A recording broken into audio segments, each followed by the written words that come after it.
We want to take you now live to Prescott Valley, Arizona, where former President Donald Trump is holding a rally in another battleground state. Let's listen in.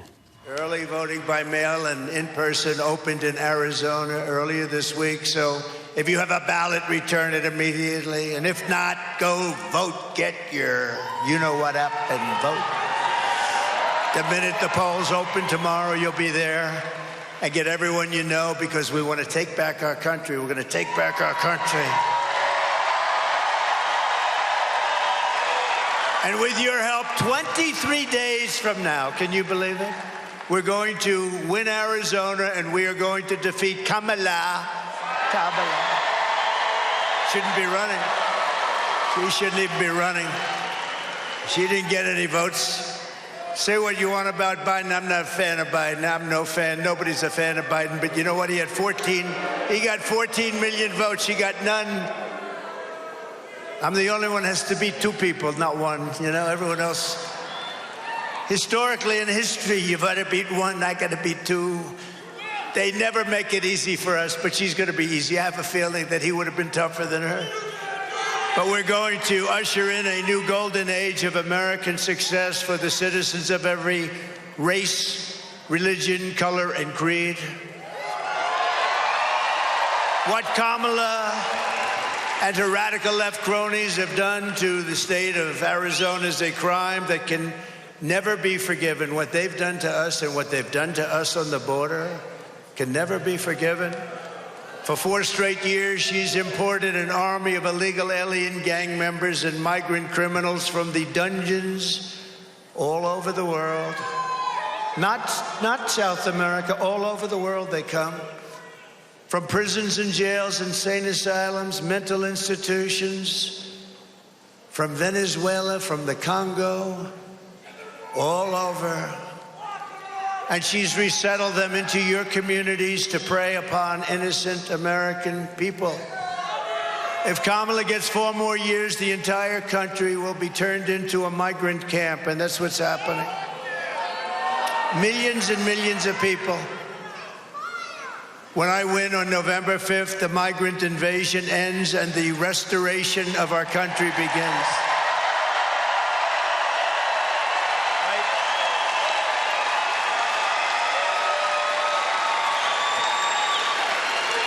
One of the deadliest and most vicious migrant gangs that Kamala has imported into our country is the savage Venezuelan prison gang known as Tren de Aragua.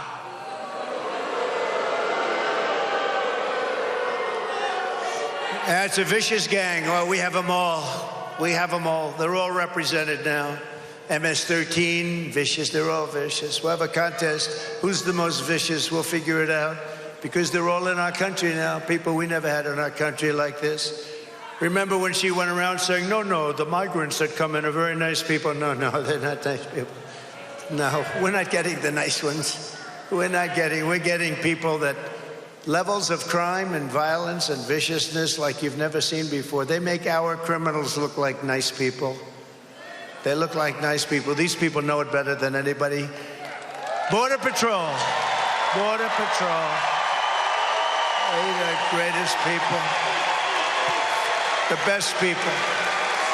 And they want to do their job. They don't want to be held back. They want to do their job. They'll do it. They'll end it immediately. All we have to say is, do it, right? Do it. One call. Do it. You know, I listened to her saying all the time, we couldn't get a bill passed. I never had a bill.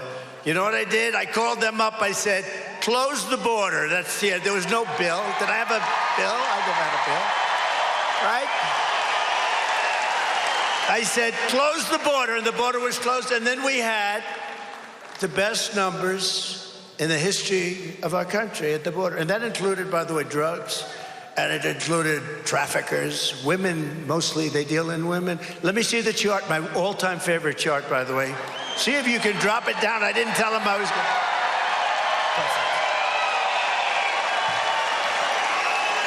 to. See, that location would not have worked. You understand that? I would have turned too far. When it was over there, it was perfect. But you see the arrow on the bottom? That's the day I left office. That was the lowest number we ever had in the recorded history of our country. So, yeah, you'll sit down. Sit down. See, I got him to sit down, right? I could see this handsome guy. He's going crazy. Well, they're front row Joes, you know. We got to be careful with those front row Joes. But no, that's the best number that we've had. And look what happened afterwards. It was like an explosion, like a rocket, like Elon's rocket. Did you see the way that sucker landed today? What was it? I looked at it and said, oh, that's too bad. Oh, that's too bad. It's coming down so fast. I said, oh, because he's our friend. We want our friends to be successful, and he's really been our friend, right? So Elon's rocket's coming down. And I saw where the engines came down. That was the first. A couple of years ago, I saw engines come down. I said, that was great. I said, why do you do that? He said, engines are very expensive. We can save them with certain formulas. He's given me these formulas. I'm saying, forget it. You don't have to be that specific. And now the whole thing landed. I never saw anything like it. And it's been through a lot. You know, you look at it. It was a beautiful, white, shiny thing. Now it's burned to a crisp, but they landed. It needs only a new paint job. That's a lot cheaper than building a new one, right? But that was coming down. I looked at it this morning. I said, look at that. Oh, no. That's terrible because it was coming down so fast, and all of a sudden, boom, and it's like got this much on his side. We're going to have to get Elon to explain that, but another time. First, we have to get elected, right? Okay? But he's on our side. He's on our side. You know where he is today? He's in Pennsylvania campaigning for us. Not me, for us. Can you believe it? And he's a great guy. He endorsed us. That was a great endorsement.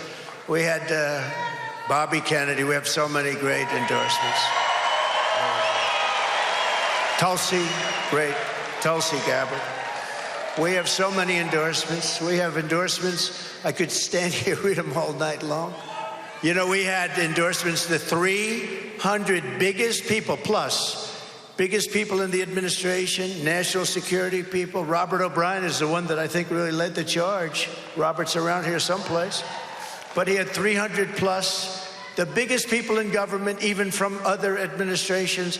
They said Trump's the greatest president. Trump's the greatest for security. Which is true. Which is true.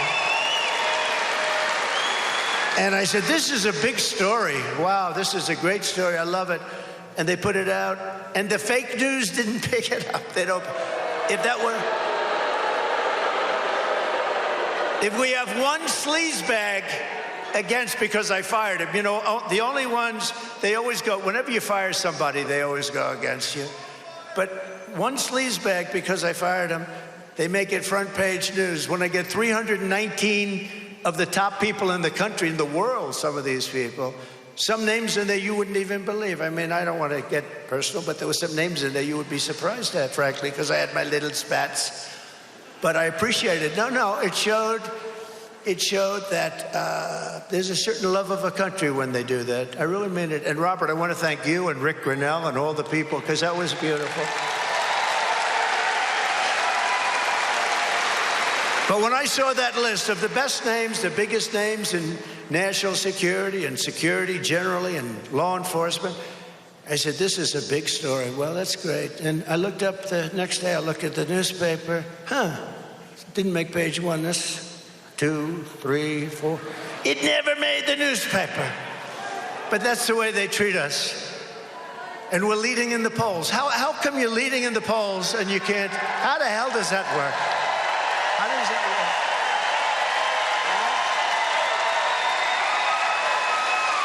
How does that work? But you know why? Because the people are very smart. I found out that people are very smart. But you've been reading this because this has been a big one in Aurora, Colorado. You have a very weak governor. He's totally beside himself. He's a radical left Democrat. He used to come into the White House. He was so nice. Sir, yes, sir, you're doing a great job as president, sir. And now he says only bad. You know, that's the way it goes. It's a tough business. It's a nasty business. But in Aurora, Colorado, and communities in all 50 states, this Venezuelan gang is terrorizing law-abiding citizens, including taking over the multiple apartment complexes. And let's take a little look at them. They're not nice.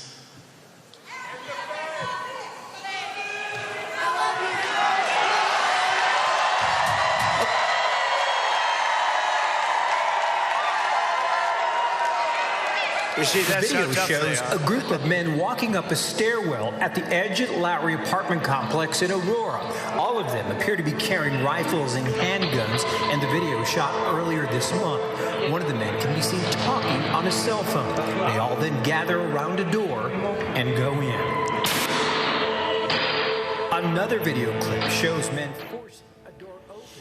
All right, as they begin to play a video there at the Trump rally in Prescott Valley, Arizona, we're going to bring in ABC's Alex Prochet and have a discussion about what we just saw. About the same amount of time that we heard Vice President Harris talk.